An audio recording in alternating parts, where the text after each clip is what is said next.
I am Eliud Kipchoge, and I believe in the run. Our mantra at Believe in the Run is believe. When we think of Believe in the Run, it's with the idea of taking the first step to embrace running is to believe you can change your habits, have a better life, find your community, and achieve what once seemed impossible. Today, we're talking with COROS athlete Eliud Kipchoge, the world's greatest marathoner and the only human who has ever broken the 2-hour marathon mark, a feat that was once thought impossible. We will explore how belief can change you and the world, like the belief Eliud had when he took the challenge to break 2 hours in the marathon. Eliud Kipchoge says, no human is limited. To us, that sounds like another way to say believe. Eliud, welcome to the show. We are thrilled to have you. We're beyond excited. This is something we never believed we'd have the chance to do, is talk to who we consider the greatest of all time, Eliud Kipchoge. I mean, you're up there. You are now an icon of running. So happy to have you. Thank you very much, and good evening from Kenya. We're in the morning here in the States. It's fantastic to have Eliud on all the way from around the world in Kenya. So let's jump in. Because you've done something that many people thought was impossible, breaking the 2-hour marathon mark, we want to explore the idea of belief and how you got to the point where you could believe that something like that could happen. So did this come to you naturally? Thank you very much. I think all things actually comes, and you can't realize it comes when, and then after when it sinks in, then you realize that the only thing which can push you is to believe in yourself and believe in what you are doing. But when I was still running 5,000 meters, I had a belief that I can run fast. I had a belief that I can even be a record holder in 5,000 meters back in 2003. So belief actually has been my driving force all the way when I was still young. That's interesting. That was actually going to be our next question, was about your goals when you started with the 2003 5,000 meters and how you get to the point of it's steps, right? It's not just, you just don't wake up one morning and say, I'm going to be the greatest. There's little steps where you start to believe and it starts to fall away, right? Yeah, absolutely. You are right. So it's to have a belief is like going to the gymnasium and want to build your muscles and make yourself more fitter than before. So it's a process. It takes time. It's not an one night event, but it takes a lot of dedication. It actually takes a lot of self-discipline in order for you to actually keep your mind on the course, not out of the course all the time as far as belief is concerned. But above all is to accept fully in your heart and in your mind that I believe that no human is limited. I believe that you can do something is what actually making you to wake up in the morning and act as an ignition key all the time. That it seems like a simple formula, but it isn't. It takes a lot of work. So let's see, when you were running and you started getting faster, stronger, and Nike comes to you and they say, hey, we have this idea. We think that we can find a human that can break 2 hours. What was your first thought? My first thought actually was saying, hey, what are these people thinking? But above all is that because I love change, and I always in love with innovation, technology, and everything. So then I say, this is the only chance whereby people actually have give their thought and see that I'm the one who can try to run the unthinkable. So on the other hand, I was really happy to actually and welcome the idea.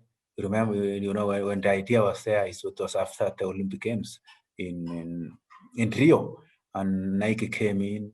We just had a big chat with my coach and the management about beating the time. I was actually given a chance to go to Portland actually to actually familiarize with what will happen as far as preparation for breaking the tour barrier is concerned. So I just jump in the plane and fly to Beaverton in November 2016. I got all the ideas. I tell them, please give me time. After 1 month, I told them it's a big yes, but I will actually work for it. I will actually make sure that I work day and night to make sure that I become more fitter to actually attempt and think about. And in January, I was back again there, and I was asked by, there was a man called Santi Potaka. It's unfortunate he's deceased now. He asked me, do you agree to run an attempt to practice barrier? Then I told him, yes, I agree. And he was really happy and to hear that I agree. And I was, the only thing actually which makes me to go into it is that I accept fully and believe that no human actually has limitations.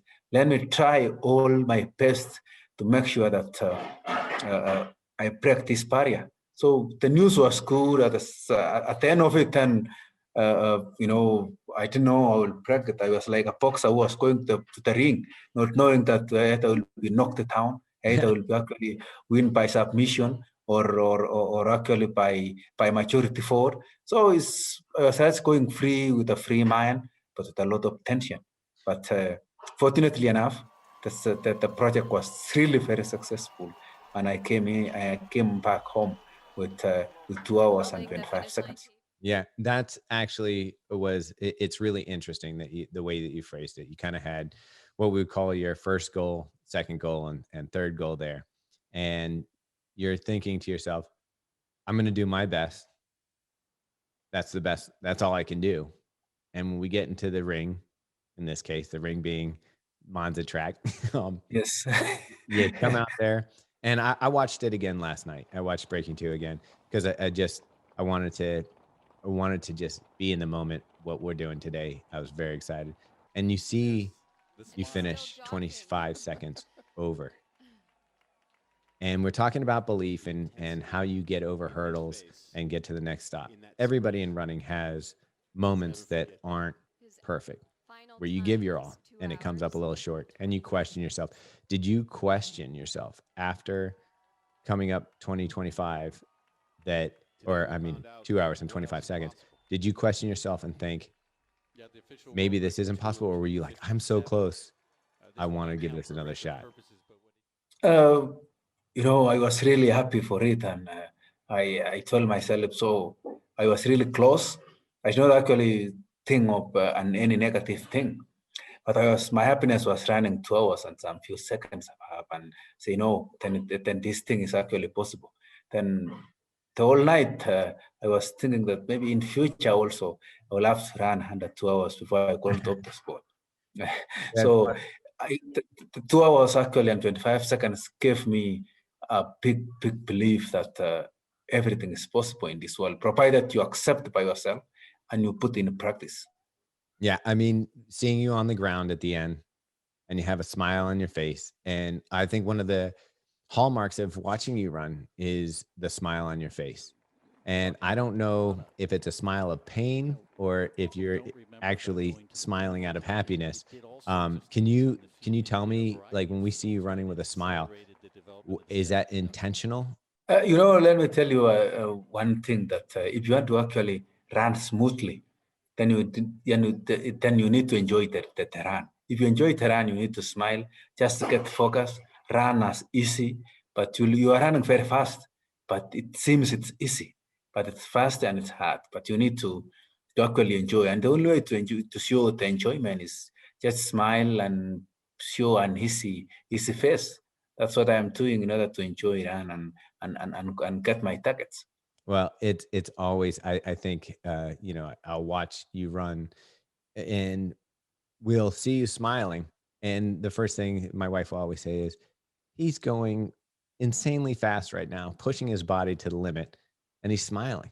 That seems almost more impossible than breaking 2 hours. But it's a joy to watch you run, especially when you see the smile on your face. So keep that up. So thank you.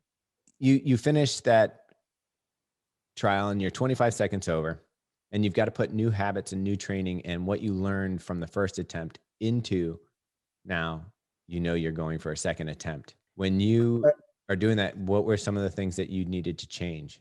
I did not change anything. I use the same coach, the same training methods, but all in all is that I changed more mentality because I had a strong belief that running under 2 hours is really possible.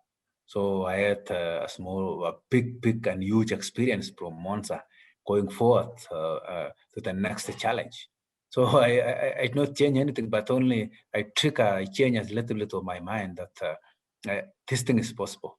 Because if I run shy of 25 seconds, then I can still keep on, but get some few improvements here and there and get into the time. Yeah. For an amateur running, taking time off a marathon, isn't that momentous? It's like if I'm running a 3:30 and I drop down to a 3:15, 15 minutes, that seems really doable. When you get to your level and it's 25 seconds and you're maxing out, how big is that gap? How big does 25 seconds feel? Wow, 25 seconds is really huge. It's really a huge whereby you need to walk for 5 months and hover and get all your trainings actually ideal and train 80% of your body feeling okay. But the mind on the other side is really feeling okay. So 25 seconds is a huge thing as far as running is concerned. Yeah, it's funny. We talk about the shoes and the next percent, and they're actually saying there's an advantage to your everyday runner more so than someone like Eliud Kipchoge, because the margin for you to improve is a lot smaller, like a time frame. So, but speaking of that, are you still running in the Alphafly? Absolutely, yes. Is the Alphafly your favorite? Yes, Alphafly is my favorite. I do run on my Flies. I do run on my Alphaflys also, but mostly Flies on more trainings, and maybe on track and is that I will be using Alphaflys. But on fat legs and some long runs, I'm running on Flies. Let's see. So then we get over and we decide we're gonna run sub 2 hours again. The track that you had, it went from Monza in a circular track to basically an up and down type of situation. At what point did you know when you were running that you were going to break the 2 hour mark? Oh, okay, let me describe how the day was because, I wake up early and just take my breakfast. Minutes were running very fast, hours were running very fast. But actually on the starting line, a lot was running on my mind. That's what will happen actually at 5 kilometers, 10, 15, 20, 25, 30. But all in all, I passed all the marks with a positive mark, and I was happy. Halfway, it was 59, which was our target as a team. And to the 30 kilometers, it was perfect.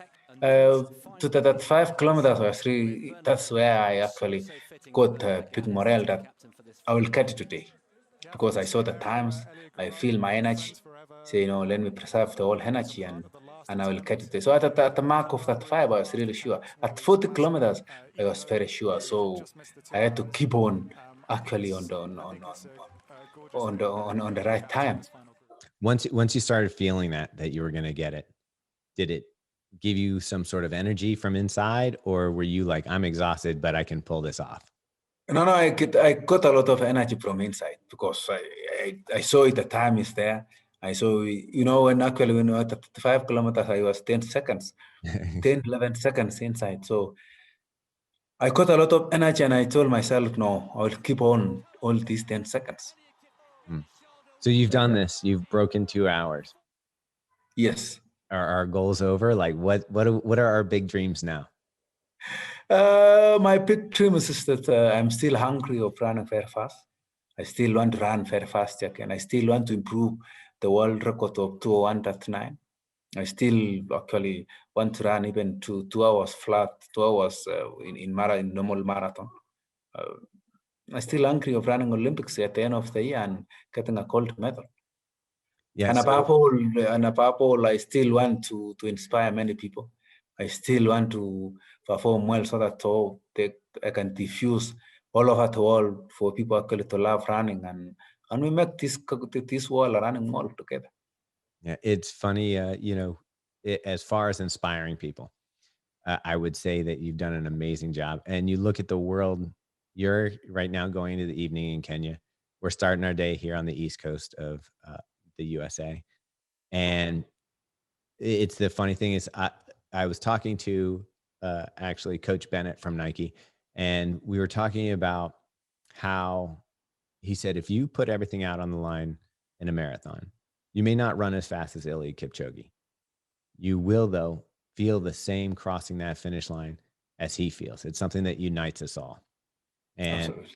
I think that's the most amazing thing about this sport, that even someday, if I'm lining up at Berlin and you're lining up at Berlin, we're not going to finish at the same time, but we're going to have an experience that day together. And there's no other sport like that where you can be with somebody like Eliud Kipchoge on the playing field that he's on, run the same course that he's running, and share that moment. There's no other sport like that I can think of. That's not really a question, but more of a statement. But do you, do you feel the crowd behind you when you're running, or are you so focused on just executing your day? I really feel the crowd when I'm running. I really feel this people on the sides of the road. I'm really impressed by what they're shouting of, the positive vibes that they're actually sending by their shouts. I can tell you actually, a race is the crowd. If actually a race is a crowd, and that's why we make a good race and run very fast. It's because of people who are around. People who are actually running. We run together with people actually who are on the side of the road, watching and sitting actually standing for 2 hours to watch you, and they're shouting for you. They have their percentage in my heart and in my results. All right. So COROS encourages all athletes to explore perfection. What does that mean to you?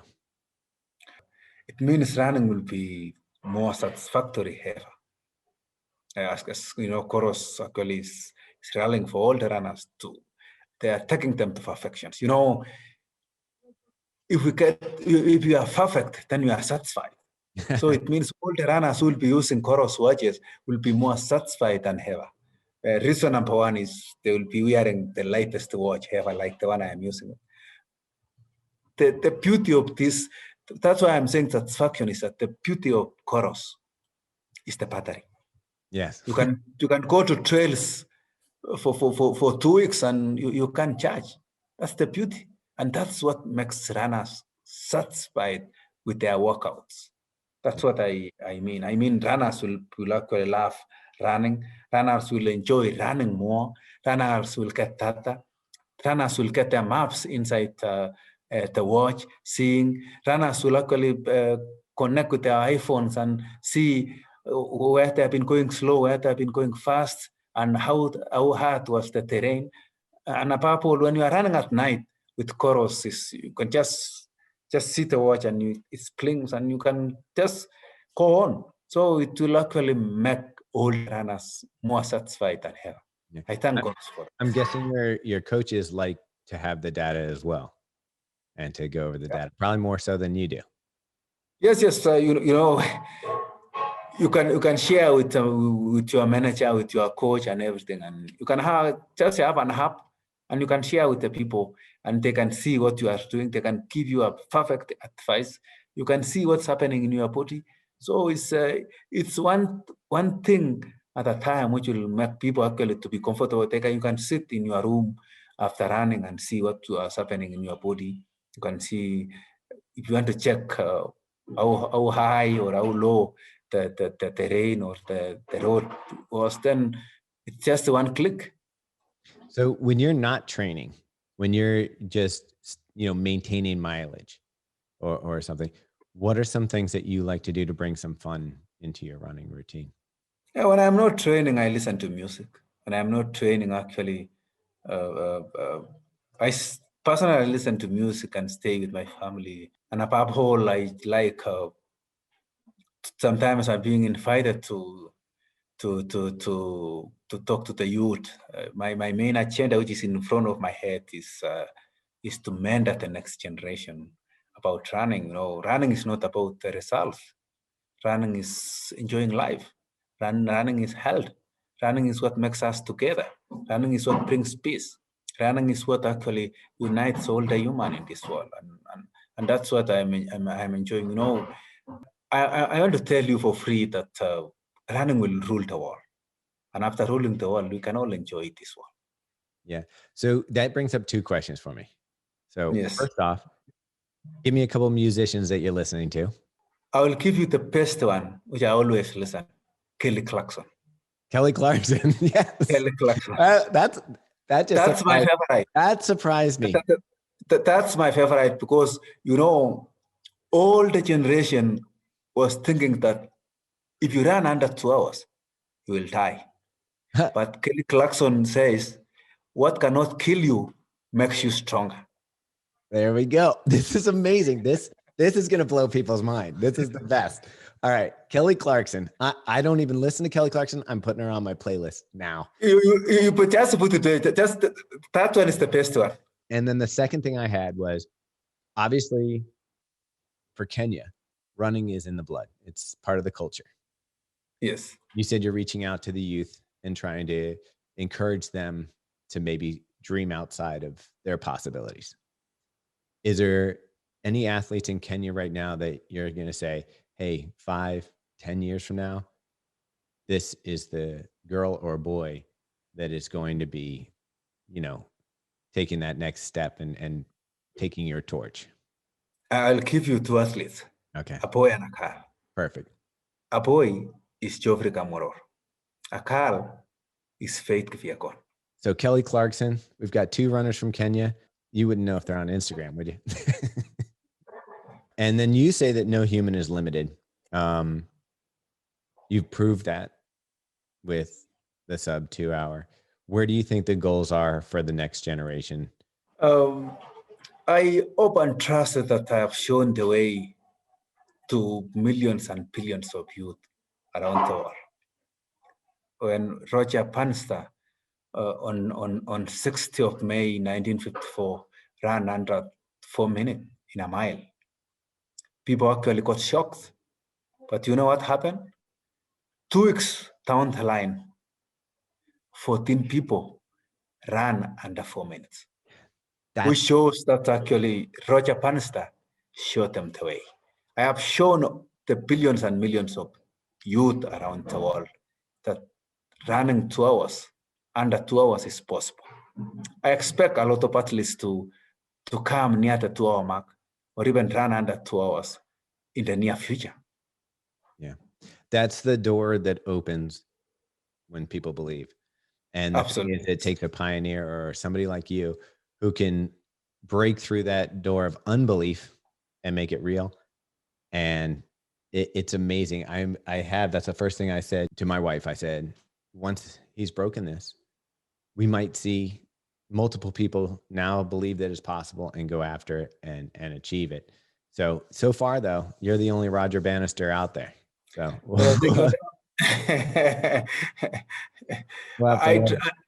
my mind actually is focused on seeing other people actually coming below the 2 hour mark in future, and I will be happy one to actually shake and hug them across the finish line, tell them to welcome to the 100 2 hour club.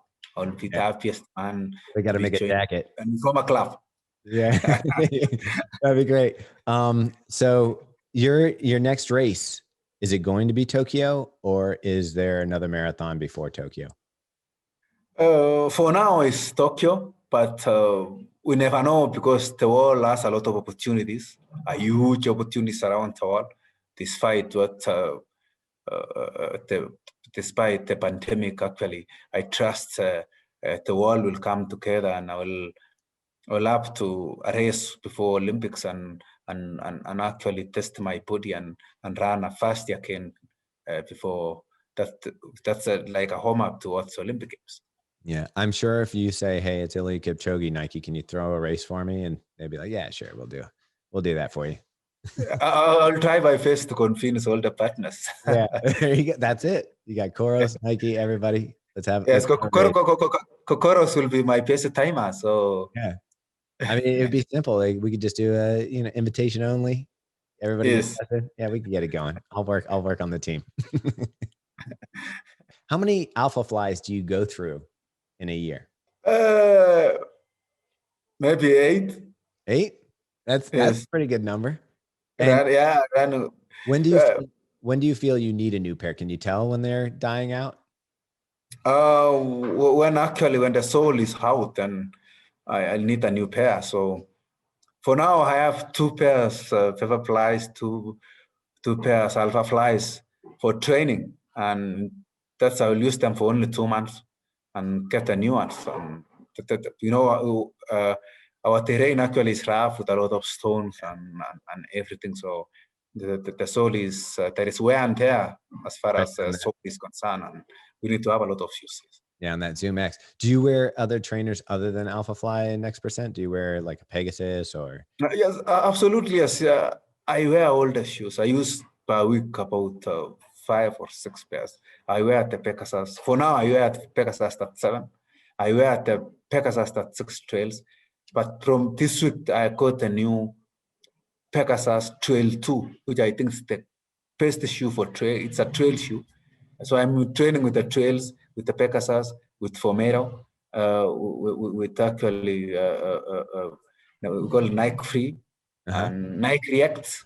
I train with Nike React. Infinity? Yes. Yeah. Infinity. And the new trails are good. You can use, I always use, yesterday I had a 40 kilometers and I used the trail too. The trail too? Pegasus trail? Yes. So it's good. And I use about 5 types of shoes a week. Oh, there we go. The Peg Trail 2. Yeah. Robbie, you have that shoe. Yeah. Oh, you don't? That's how beautiful it is. Yeah. Good looking shoe. They do nice style over there. Yes. Yeah, I want to be respectful of your time, and we really appreciate your time. And this has been awesome. We talk about belief and stuff. I, in my wildest dreams, never thought I would get to talk to you. You're a hero of mine. I look up to you as far as just the ability to take on this challenge, complete it. I love watching you run. You're one of the most graceful humans on the planet. To me, it's like ballet or dancing or anything else. You like iconic. You could see a silhouette of you running and I would know, hey, that's Eliud Kipchoge. Thank you very much. And I wish you a nice weekend. I wish you all the very best in what you are doing. I remember, no human is limited. It's not about only the sport. Even what you are doing, it's no limitations. Family-wise, no limitations. When you are an engineer, lawyer, or you're doing any sort of work, actually in your place of work, make sure you don't have any limitations. And together we can push this wall into a positive wall, and we can enjoy it. I wish you all the very best, but please keep running. All right. Thank you so much, Eliud. And we're going to actually throw in a challenge to our listeners at some point to do 1.59 or an hour and 59 minutes of running and see how far they can go. And we are at the COROS. Yeah, with their COROS. Great job, buddy. Thank you so much. Thank you too.